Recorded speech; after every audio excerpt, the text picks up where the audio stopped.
Class 7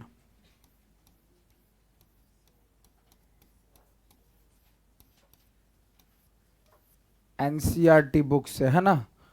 5 chapter तक हो गया था ना। क्या नाम था पांचवा का? भौतिक और रासायनिक परिवर्तन, है ना। भौतिक और रासायनिक परिवर्तन। आज हम लोग स्टार्ट करें क्या? क्लास 7 का चैप्टर 6, जीवों में श्वसन। जीवों में श्वसन। जैसे जीव श्वास लेते हैं ना, श्वसन करते, सांस जो लेते हैं, तो सांस यानी श्वसन के बारे में हम लोग समझेंगे कि जीव, जितना भी जीव है, उस श्वसन जो करता है कैसे कैसे करता है, क्या कंडीशन है। ठीक है, तो चैप्टर का नाम लिख लो कि जीवों में श्वसन। लिख लिया? चलो देखिए, यहां समझना हमको। देखो, जीव तो जानता है, जीव किसको बोलते हैं? कोई भी जीव, जैसे हम क्या है, हम लोग क्या है? जीव है। जानवर क्या है? जीव है। तो जीव के द्वारा एक, देखो, एक होता है क्या कि पादप, पादप मतलब पेड़ पौधा। तो पादपों में श्वसन, पादपों में, और ये क्या है? जीवों में श्वसन। जीवों में श्वसन। पहला एक तो बताए थे कि क्या पोषण के बारे में समझ लिए थे, जीवों में जो पोषण होता है। देखो, जीवों में श्वसन क्या क्या है? बूझो अपने दादा दादी से मिलने के लिए उत्सुकता से प्रतीक्षा कर रहा था। कौन? बूझो जो है, किससे मिलने के लिए? अपने दादा दादी से मिलने के लिए उत्सुकता से प्रतीक्षा कर रहा था। उत्सुकता का मतलब खुशी से, खुशी से क्या कर रहा था? प्रतीक्षा कर रहा था, वेट कर रहा था। जो 1 साल के बाद शहर आ रहे थे। कितने दिन के बाद? 1 साल के बाद शहर आ रहे थे। कौन? बूझो के दादा दादी जी, है ना। वह शीघ्र, शीघ्र का मतलब क्या होता है? जल्दी। शीघ्र का मतलब क्या होता है? जल्दी। वह जल्दी से जल्दी बस स्टॉप पहुंचना चाहता था। कौन? बूझो जल्दी से जल्दी बस स्टॉप पहुंचना चाहता था। क्यों? ताकि उनका स्वागत कर सके। किसका? अपने दादा दादी जी का स्वागत कर सके। इसलिए वह भागता हुआ गया, और कुछ ही मिनट में, वह भागता हुआ गया और कुछ ही मिनट में बस स्टॉप पहुंच गया। कौन? बूझो। ठीक है। उसकी सांस तेजी से चल रही थी। उसकी सांस क्या हो रही थी? क्योंकि दौड़ेगा आदमी तो नहीं देखता है कि सांस क्या करता है? एकदम तेजी से चलने लगता है, हफियाने लगता है। ठीक है, तो उसकी सांसें तेजी से चल रही थी। किसकी सांसें? क्योंकि वो भाग के गया ना तेजी में। ठीक है, तो उसकी सांसें तेजी से चल रही थी। उसकी दादी ने उससे पूछा कि वह हाफ क्यों रहा है। फिर उसकी दादी पूछा, क्या? हाफ। हाफ ना किसको बोलते हैं? बोलते हैं ना, हकमते हैं ना। ठीक है। बूझो ने बताया कि वह घर से दौड़ता हुआ आया है। तो बूझो ने क्या बताया? कि घर से दौड़ते दौड़ते दौड़ते दौड़ते कहां? स्टेशन पर आया है, इसलिए वह हाँफ रहा है। इसलिए वह, उसे आश्चर्य हुआ कि दौड़ने के बाद वह सांस तेजी से क्यों लेने लगता है। बूझो को आश्चर्य हुआ कि दौड़ने के बाद सांस तेजी से क्यों लेने लगता है। यह प्रश्न उसके मस्तिष्क में घूमता रहा। ये क्वेश्चन जो है उसके मस्तिष्क में क्या रहा? घूमता रहा। आखिर जो है, हम श्वास जो ले रहे हैं इतना तेजी से क्यों ले रहे हैं? हम जो दौड़ते हैं तो दौड़ने, देखो वैसे नॉर्मल है तो कोई हाफेगा? अगर वैसे कोई जा रहा है धीरे धीरे तो नहीं हाँफेगा, लेकिन कोई तेजी से दौड़ रहा है तो उसके बाद क्या होता है, सांस तेजी में लेने लगता है, अर्थात हांफने लगता है। क्या करने लगता है, हांफने लगता है। ठीक है, अब देखिए यह प्रश्न उसके मस्तिष्क में घूमता रहा, उसके मस्तिष्क में घूमता रहा। बूझो के प्रश्न का उत्तर जानने से पहले यह समझना आवश्यक है। बूझो का जो यह प्रश्न है, जानने से पहले यह समझना आवश्यक है कि हम सांस क्यों लेते हैं। श्वास जो होता है वो श्वास क्यों लेते हैं। सांस लेना श्वसन प्रक्रम का एक चरण है। श्वसन की प्रक्रिया का क्या है, एक चरण, पहला चरण है। श्वास जो लेते हैं ना हम, श्वसन की प्रक्रिया का क्या है, एक चरण है। श्वास जो लेते हैं तो श्वास श्वसन हम किसको बोलते हैं कि श्वास अंदर लेने और अंदर में क्रिया करके जो कुछ श्वास को हम बाहर जैसे फेंकते हैं ना, तो बाहर फेंकने तक की क्रिया को हम बोलते हैं श्वसन। ठीक है, लेकिन यहां जो हम सांस अंदर लिए यानी सांस लेना श्वसन प्रक्रम का एक चरण है। आइए हम श्वसन के बारे में पढ़े कि श्वसन के बारे में पढ़े कि श्वसन क्या है। हम श्वसन क्यों करते हैं, हम श्वसन क्यों करते हैं, हम श्वसन क्यों करते हैं। अध्याय 2 में आपने पढ़ा था, अध्याय 2 में आपने पढ़ा था क्या कि सभी जीव सूक्ष्म इकाइयों के बने होते हैं, मतलब छोटे छोटे कोशिका के बने होते हैं। कोई भी जीव हो किसका बना होता है, कोशिका से बना होता है। सूक्ष्म इकाई का मतलब हुआ छोटे छोटे कोशिका से मिलकर के बना होता है। कीड़ा मकोड़ा कोशिका, शरीर जो है एक कोशिकीय जीव, और तो किसी का शरीर जो है किसका बना होता है, कोशिका से मिल करके बना होता है। बोला जाएगा किसी जीव का शरीर कैसे बनता है, तो अनेकों कोशिका से मिल करके बना होता है। ठीक है, तो कहेगा कि आदमी के शरीर में कितना कोशिका है, अनेकों कोशिका है ना। 2 प्रकार का जीव कोशिका के आधार पर पता है, एक कोशिकीय जीव और बहुकोशिकीय जीव। एक कोशिकीय जीव किसको बोलते हैं, जिसका शरीर एक कोशिका का बना होता है उसे हम एक कोशिकीय जीव कहते हैं, और जिसका शरीर अनेकों कोशिका से बना होता है उसको हम बहुकोशिकीय जीव कहते हैं। ठीक है, तो पिछले कक्षा में हम पढ़ चुके हैं अध्याय 2 में क्या कि सभी जीव सूक्ष्म इकाई मतलब सूक्ष्म कोशिका का बना होता है। किसका, इकाइयों का मतलब यहां कोशिका हो गया, जिन्हें कोशिका कहते हैं। देखो सूक्ष्म इकाई को क्या कहते हैं, कोशिका कहते हैं।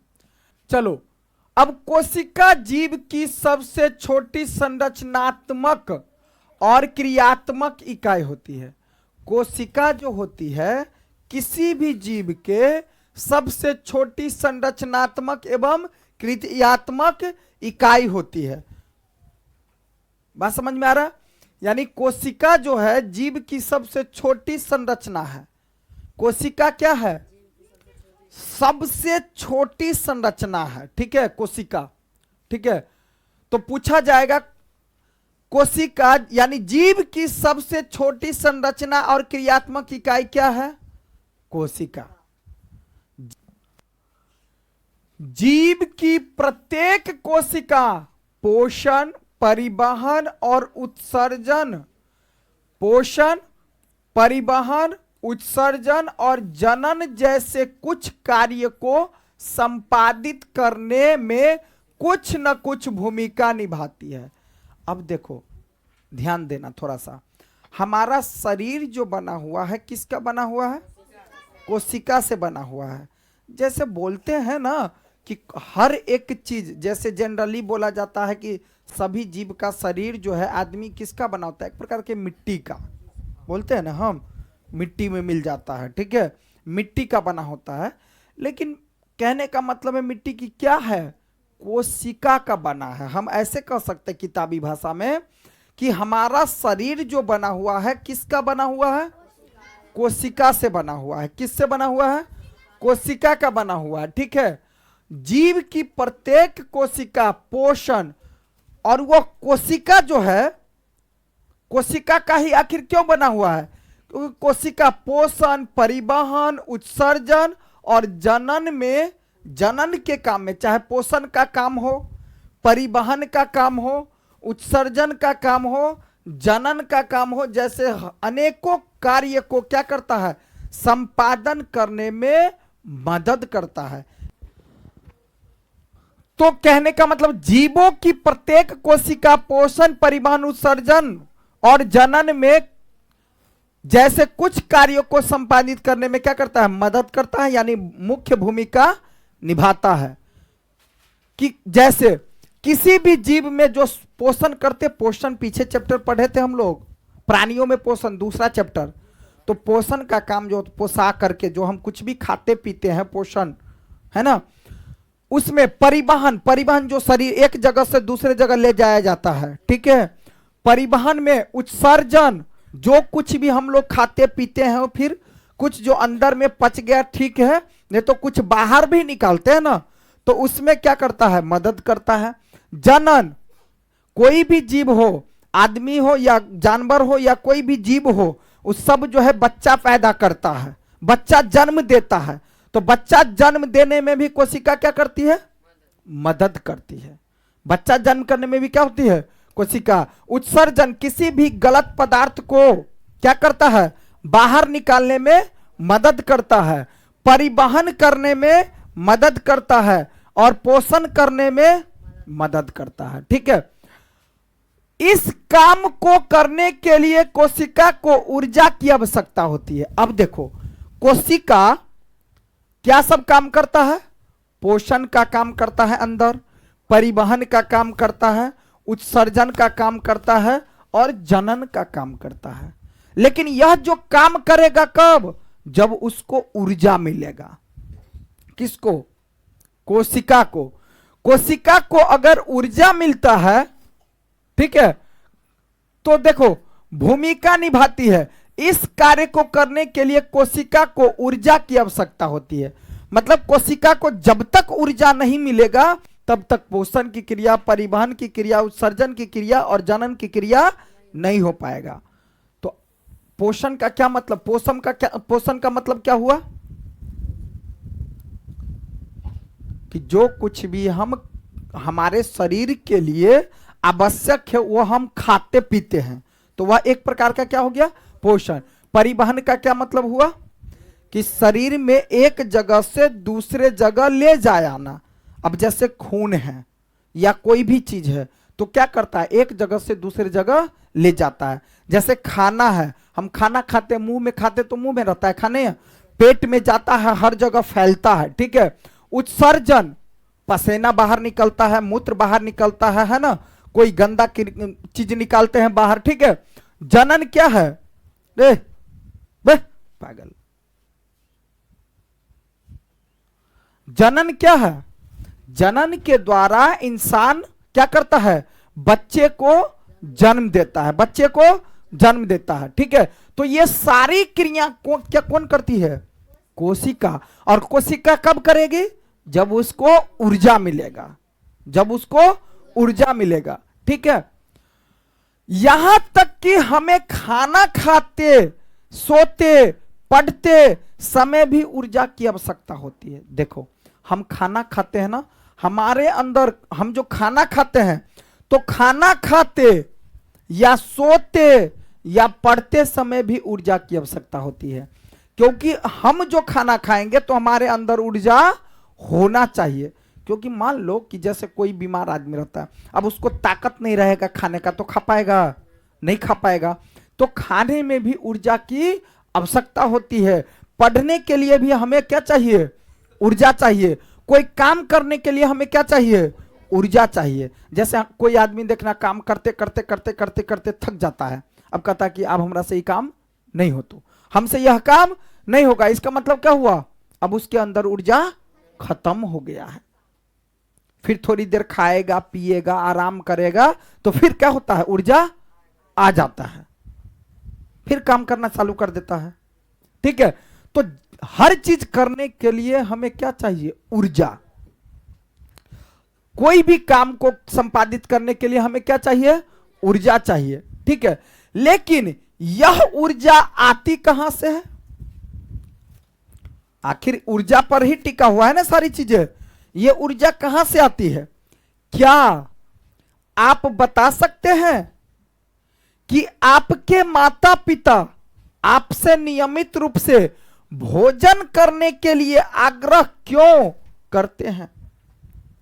अब समझिए, बहुत इंपॉर्टेंट बात है कि आपके माता पिता आपसे नियमित रूप मतलब नियम तरीका से, एक टाइम समय समय पर, सबकी मम्मी पापा जो है टाइम पर बोलते हैं खाना खा लो बाबू, बोलते हैं ना कि खाना खा लो।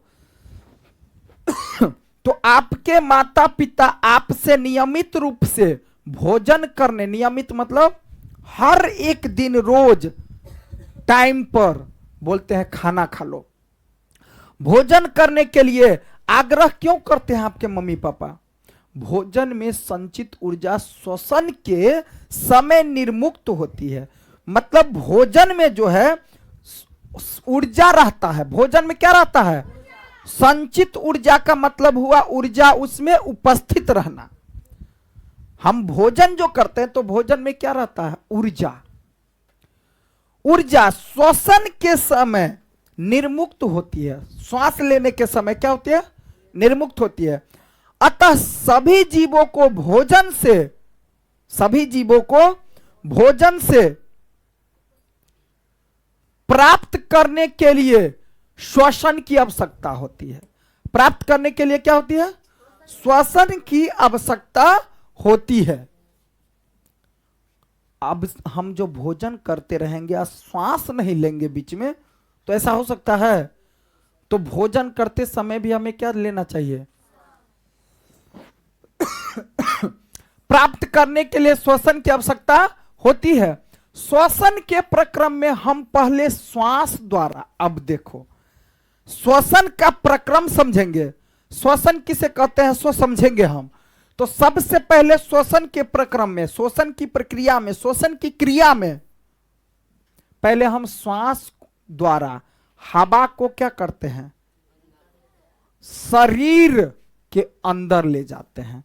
हम श्वसन की क्रिया में पहले श्वास से हम क्या करते हैं, श्वास के द्वारा, श्वास जैसे खींचते हैं ना, श्वास के द्वारा हम क्या करते हैं, हवा को अंदर लेते हैं। श्वास के द्वारा हवा को क्या करते हैं जी, शरीर के अंदर ले जाते हैं। फिर हम सांस छोड़ते हुए हवा को शरीर से बाहर निकालते हैं ना। जैसे हमें श्वास लेना है, श्वास अंदर ले लिए, फिर थोड़ी देर के बाद क्या होगा, छोड़ाता है ना, श्वास क्या करते हैं हम, बाहर भी छोड़ते हैं। हवा को अंदर लेते हैं और फिर क्या करते हैं, हवा को बाहर भी छोड़ते हैं। इस वायु में श्वास द्वारा अंदर ली गई हवा की तुलना में कार्बन डाइऑक्साइड की मात्रा अधिक होती है। मतलब कहने का क्या हुआ कि इस वायु में श्वास द्वारा अंदर ली गई वायु की तुलना में कार्बन डाइऑक्साइड की मात्रा अधिक होती है। अर्थात यह कार्बन डाइऑक्साइड कहे तो CO2, कार्बन डाइऑक्साइड का सूत्र क्या होता है, CO2। कार्बन डाइऑक्साइड समृद्ध होती है। हम जिस वायु को श्वास द्वारा अंदर लेते हैं, जिस वायु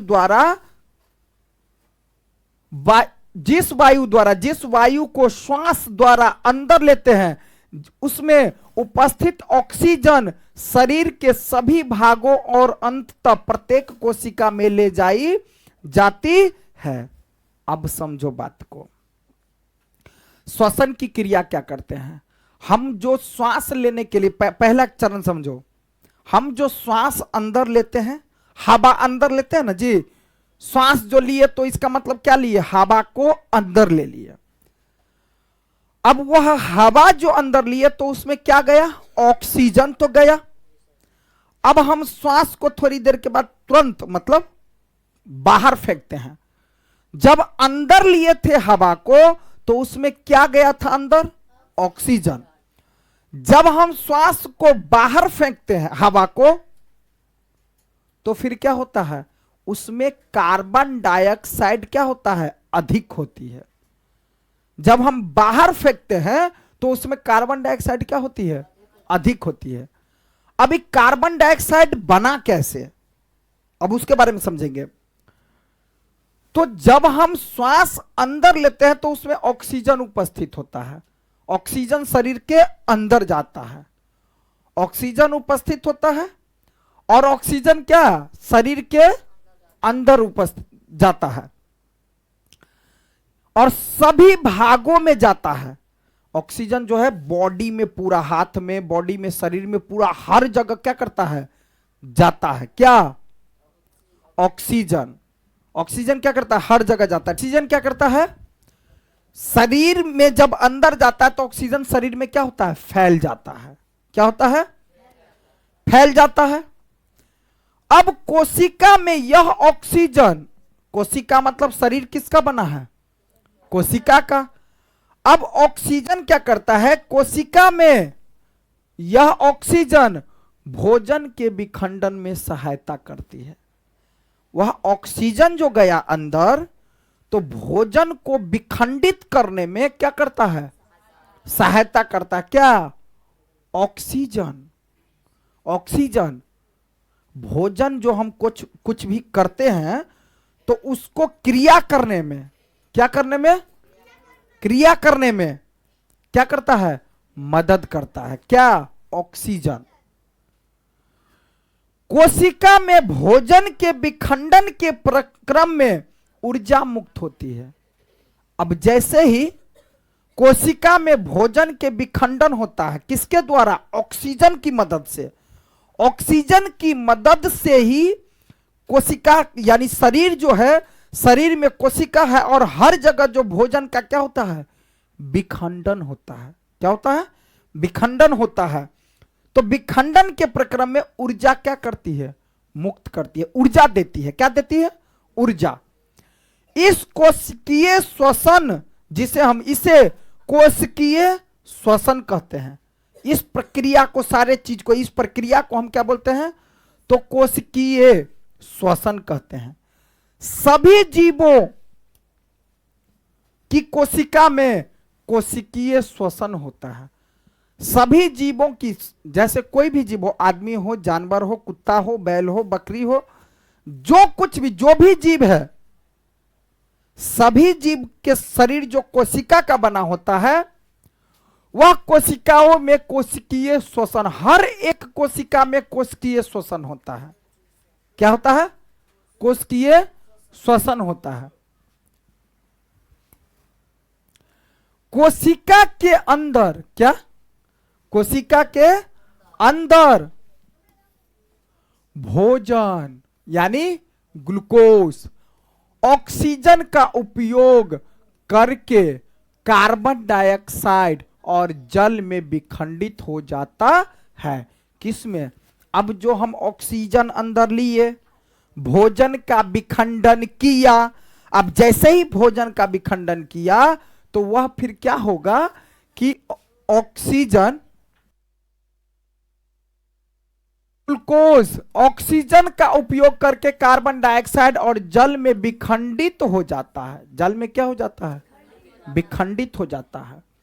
जब ग्लूकोज का विखंडन ऑक्सीजन के उपयोग द्वारा होता है तो यह वायवीय श्वसन कहलाता है।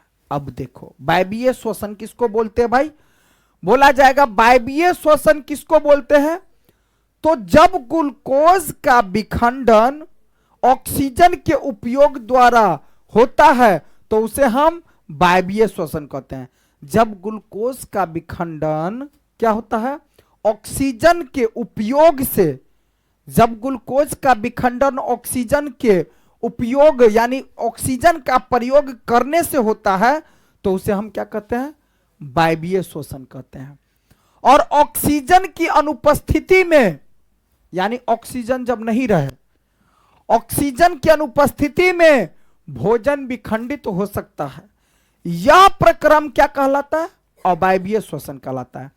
जब ऑक्सीजन की उपस्थिति में क्या होता है? ऑक्सीजन की उपस्थिति में ग्लूकोज का विखंडन हो तो उसे हम क्या कहते हैं? वायवीय श्वसन। लेकिन जब ऑक्सीजन की अनुपस्थिति में, क्या ऑक्सीजन की अनुपस्थिति में जब भोजन का विखंडन होता है तो उसे हम अवायवीय श्वसन कहते हैं। भोजन के विखंडन से ऊर्जा निर्मुक्त होता है। और क्या होता है? यह प्रक्रम अवायवीय श्वसन कहलाता है। भोजन की विखंडन से ऊर्जा निर्मुक्त होता है। अब देखो यहां ये प्रक्रम समझो। ग्लूकोज है, ऑक्सीजन की उपस्थिति है तो कार्बन डाइऑक्साइड, जल और ऊर्जा बनता है। देखो जब क्या होता है, ऑक्सीजन जैसे ग्लूकोज है हमारे शरीर में, ऑक्सीजन मिलता है और जैसे ही श्वास ले गए अंदर, हवा अंदर ले गए तो उसमें क्या मिला है? ऑक्सीजन। ऑक्सीजन क्या करता है? शरीर में ग्लूकोज से अभिक्रिया करता है। क्या करता है? अभिक्रिया। और जब शरीर में ऑक्सीजन क्या करता है? ग्लूकोज से अभिक्रिया करता है तो कार्बन डाइऑक्साइड बनाता है, जल बनाता है और ऊर्जा बनाता है। तो ऊर्जा जैसे मतलब कहने ऊर्जा कैसे बन रहा है? श्वास जब हम अंदर ले जाते हैं तो जो भी भोजन वगैरह होता है उससे अभिक्रिया करके तो क्या क्या बनाता है? कार्बन डाइऑक्साइड, जल बनाता है और ऊर्जा बनाता है। तो कार्बन डाइऑक्साइड बनाया, जल बनाया और ऊर्जा बनाया। तो इसमें से हम क्या करेंगे? जल हमारे शरीर के अंदर, ऊर्जा हमारे शरीर के अंदर रह जाता है। ठीक है, जैसे जल हुआ, कुछ पानी जो है पसीना द्वारा बाहर निकला। ऊर्जा हमारे शरीर को काम करने में मदद करता है, लेकिन कार्बन डाइऑक्साइड को हम क्या करते हैं? बाहर फेंक देते हैं। कार्बन डाइऑक्साइड को क्या करते हैं? बाहर फेंक देते हैं। तो जब हम श्वास को अंदर लेते हैं तो वह ग्लूकोज के साथ अभिक्रिया करके, भोजन से अभिक्रिया करके वह क्या करती है? CO2 बनाती है, जल बनाती है और ऊर्जा, जिसमें हम कार्बन डाइऑक्साइड को क्या करते हैं? बाहर फेंक देते हैं। कार्बन डाइऑक्साइड को क्या करते हैं? बाकी जल और ऊर्जा को हम रख लेते हैं, काम करने में मदद करता है। क्योंकि हमें कोई भी काम करने के लिए क्या चाहिए? ऊर्जा। तो ऊर्जा वहीं से मिल पाता है। बात समझ में आया? बात समझ में आ गया? ठीक है, तो हो गया। तो बात समझ में आया कि ऊर्जा कैसे बनता है। जब हम श्वास लेते हैं तो उसके द्वारा हवा अंदर जाती है। हवा में क्या? ऑक्सीजन। अब ऑक्सीजन अंदर जा करके अब भोजन से, ग्लूकोज से मिल करके वो क्या करते हैं? अभिक्रिया करती है। और अभिक्रिया करने के बाद क्या सब बनाती है? कार्बन डाइऑक्साइड, जल और ऊर्जा। और जल और ऊर्जा को तो हम रख लेते हैं और कार्बन डाइऑक्साइड को क्या करते हैं? बाहर फेंक देते हैं। तब बोलते हैं कि हम श्वसन की क्रिया पूरा करते हैं। बात समझ में आया? तो देखिए जो समीकरण आपका दिए हुआ है, ग्लूकोज से अभिक्रिया किया कौन? ऑक्सीजन। तो क्या बना दिया? कार्बन डाइऑक्साइड, जल और ऊर्जा। संभवतः आपको मालूम होगा कि ईस्ट, अब ईस्ट एक जीव है, ईस्ट जैसे अनेकों जीव, ईस्ट बिल्कुल छोटा सा जीव, ईस्ट जैसे अनेकों जीव वायु की अनुपस्थिति में जीवित रह सकते हैं। तो कहेगा कि कौन सा जीव है जो हवा की अनुपस्थिति मतलब हवा नहीं भी रहेगा तो इष्ट जीवित रहेगा। बात समझ में आया कि आपको मालूम होगा कि इष्ट जैसे अनेकों जीव हवा की अनुपस्थिति में भी जीवित रह सकते हैं। तो पूछेगा कौन सा जीव हवा की उन अनुपस्थिति में भी, हवा नहीं भी रहेगा तो जीवित रह सकता है? तो क्या बताएंगे? इष्ट जैसे अनेकों जीव। अब जैसे देखो हम क्या बोले थे कि जीव जो होता है दो प्रकार से बना होता है, जैसे एक कोशिका का बना होता है, नहीं तो बहुत कोशिका का बना होता है। तो बहुत कोशिका का जीव जो बना होता है वो सब कौन आएगा? हम, आदमी आएगा, जानवर आएगा, कुत्ता, बैल, बकरी, भैंस, जितना जो कुछ भी है वो सब क्या आएगा? अनेकों कोशिका से बना है। जिसका शरीर समझो जितना बड़ा है उसका शरीर उतने कोशिका से बना है। जैसे हाथी का शरीर देखो, उसका शरीर किससे बना हुआ है? कोशिका से ही, लेकिन उसमें ज्यादा कोशिका लगा होगा। जैसे कहने का मतलब मिट्टी का शरीर है तो उसमें ज्यादा मिट्टी लगा होगा ना भाई। जिसमें जिसका शरीर जितना बड़ा होगा उसमें उतना ज्यादा मिट्टी लगेगा। बात समझ में आ रहा है? तो हाथी का शरीर देखो तो उसमें कितना कोशिका लगा होगा? अनेकों। आ चींटी देखो, चींटी कितना छोटा है, तो चींटी में तो कनिकबे कोशिका लगल होगा। एगो कोशिका उसमें नहीं, लेकिन कनिकबे कोशिका। अब जाते हैं जैसे चूहा में देखो तो उससे ज्यादा कोशिका ना है। फिर देखो बकरी में देखो उससे ज्यादा कोशिका, आदमी में देखो उससे ज्यादा कोशिका ना, घोड़ा गधा में देखो तो उससे और ज्यादा, उससे और ज्यादा।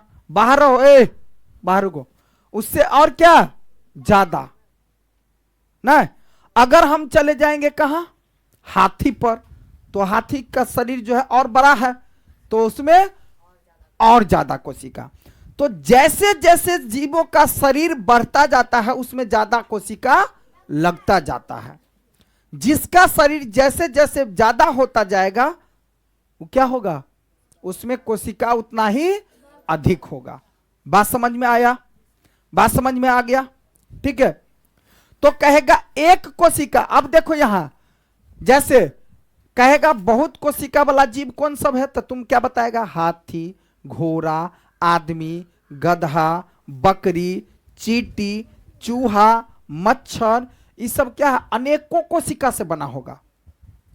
लेकिन एक कोशिका वाला जीव कौन है? तो इष्ट। इष्ट क्या है? एक कोशिकीय जीव है। इष्ट क्या है भाई? एक कोशिकीय जीव। मतलब इष्ट जो है उसमें केवल एक कोशिका पाया जाता है। क्या पाया जाता है? और इसीलिए एक कोशिका पाया जाता है तो उसको हवा नहीं भी मिलेगा तो जीवित रह सकता है। ठीक है। तो यहां देखिए नोट में कि इष्ट एक कोशिकीय जीव है। कहेगा एक कोशिकीय जीव का उदाहरण दो, तो क्या बताएगा? इष्ट। कहेगा बहु कोशिकीय जीव का उदाहरण दो, तो मच्छर, चींटी, हाथी, आदमी, बकरी, जानवर, जो कुछ भी है ना। इष्ट अवायवीय रूप से श्वसन करता है। आदमी कौन रूप से श्वसन करता है? तो वायवीय श्वसन भी होता है उसमें, अवायवीय श्वसन भी। लेकिन इष्ट कौन श्वसन करता है? अवायवीय रूप से श्वसन करता है। और इस प्रक्रिया के समय एल्कोहल निर्मित करता है। वो क्या बनाता है? एल्कोहल। क्या बनाता है? एल्कोहल कहे तो दारू। एल्कोहल किसको बोलते हैं? एक प्रकार से दारू। अतः इसका उपयोग शराब, देखो एल्कोहल क्या? एल्कोहल बनाता है कौन? इष्ट जो है अवायवीय श्वसन के द्वारा क्या बनाता है? शराब, एल्कोहल। अतः इसका उपयोग शराब यानी वाइन और बियर बनाने में किया जाता है। बियर जानता है? वाइन का मतलब हो गया शराब, शराब। और बियर जो होता है एक अलग होता है, शराब अलग होता है। लेकिन बियर को शराब हम कह सकते हैं। बात समझ में आया? ठीक है। तो इतना बात तो समझ में आ गया वायवीय श्वसन अवायवीय श्वसन के बारे में। ठीक है। और श्वास जो हम अंदर लेते हैं तो उसके बारे में कहेगा श्वसन की क्रिया के बारे में आप क्या जानते हैं? तो क्या बताना है कि सांस द्वारा हम हवा को अंदर लेते हैं, हवा मतलब ऑक्सीजन को। अब वह ऑक्सीजन ग्लूकोज यानी भोजन को विखंडित करके क्या करता है, जल बनाता है, कार्बन डाइऑक्साइड बनाता है और ऊर्जा बनाता है। तो ऊर्जा को तो हम रख लेते हैं, पानी को हम रख लेते हैं और क्या करते हैं, कार्बन डाइऑक्साइड को बाहर फेंक देते हैं। बात समझ में आया? ठीक है। अब देखो ऊपर में जो लिखा हुआ था क्या, कि ऑक्सीजन की अनुपस्थिति में ग्लूकोज, एल्कोहल और कार्बन डाइऑक्साइड में विखंडित हो जाता। अब देखो जब ऑक्सीजन नहीं मिला तो एक ऑक्सीजन की अनुपस्थिति में ग्लूकोज, एल्कोहल और कार्बन डाइऑक्साइड में विखंडित हो जाता है। तब अंदर में क्या बनता है कि ऑक्सीजन जब नहीं मिला तब जो अभिक्रिया करवाया अवायवीय श्वसन, तो वह क्या करता है, ग्लूकोज बनाता है। क्या बनाता है, ये ग्लूकोज का सूत्र है। पूछेगा ग्लूकोज का सूत्र क्या होगा, तो C6H12O6। ठीक है, तो ग्लूकोज बनाता है प्लस एल्कोहल बनाता है। भाई क्या बनाता है, एल्कोहल बनाता है और प्लस में CO2 बनाता है। जब ऑक्सीजन की उपस्थिति में क्रिया करता है तब क्या सब बनाता है, तो जल बनाता है, नहीं बनाता है, CO2 बनाता है और क्या बनाता है, ऊर्जा बनाता है। ऑक्सीजन की उपस्थिति नहीं रहा तब क्या सब बनाएगा, ग्लूकोज, एल्कोहल और कार्बन डाइऑक्साइड। तो जब एल्कोहल बनाएगा, एल्कोहल का काम किसमें आता है, शराब या बियर बनाने में। ठीक है, इसमें क्या होता है, जल, CO2 और ऊर्जा बनाता है। ठीक है, तो कार्बन डाइऑक्साइड में विखंडित हो जाता है जैसे कि निम्न समीकरण द्वारा दिखाया गया है। ठीक है,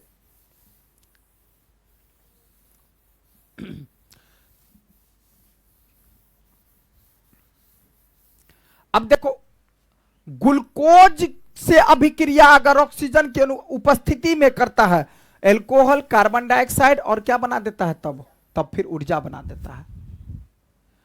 अब हमारी पेशी कोशिकाएं भी अवायवीय रूप से श्वसन कर सकती है। हमारी पेशीय कोशिका जो है, हमारी पेशीय कोशिका, पेशी जो मांसपेशी होता है, मांस गुद्दा, मांसपेशी कोशिकाएं भी अवायवीय रूप से श्वसन कर सकती है, लेकिन ये ऐसा थोड़े समय तक ही कर सकती है। पेशीय कोशिका जो है वह भी जैसे ईस्ट में क्या, हवा की अनुपस्थिति में भी क्या किया, अपना जीवित रह सकता है। हाँ, हवा नहीं मिलेगा तो हम लोग भी रह सकते हैं, लेकिन थोड़ी देर। नहीं हुआ बात? जैसे मान लो कि थोड़ी देर के लिए श्वास हम क्या करते हैं, बंद कर लेते हैं। जब हम श्वास बंद कर लेंगे तो मर जाएंगे। श्वसन कर सकते हैं, लेकिन ये ऐसा थोड़े समय तक के लिए ही कर सकते हैं। मतलब कहने का क्या हुआ कि अवायवीय श्वसन थोड़ी देर के लिए कर सकते हैं हम लोग, यानी वायु के अनुपस्थिति में जो भोजन का विखंडन हो सकता है वो कितने देर के लिए, बस थोड़ी देर के लिए, ज्यादा देर के लिए नहीं हो सकता है, ज्यादा देर के लिए नहीं हो सकता है। लेकिन ईस्ट में क्या होता है, हवा की अनुपस्थिति में भी अपना सारा क्रिया कर लेता है। वास्तव में यह प्रक्रम उस समय होता है जब ऑक्सीजन की अस्थायी रूप से कमी हो जाती है। बहुत देर तक व्यायाम करने, तेजी से दौड़ने, कई घंटे टहलने, साइकिल चलाने और भारी वजन उठाने जैसे अनेक कार्य के लिए अधिक ऊर्जा की आवश्यकता होती है। लेकिन ऊर्जा उत्पन्न, हम जितना ज्यादा मेहनत वाला वर्क करेंगे उसमें ऊर्जा की आवश्यकता उतना ही अधिक होती है। जितना मस्तिष्क का वर्क ज्यादा लगेगा उसमें ऊर्जा की आवश्यकता उतना अधिक होती है। लेकिन ऊर्जा उत्पन्न करने के लिए हमारे शरीर को ऑक्सीजन की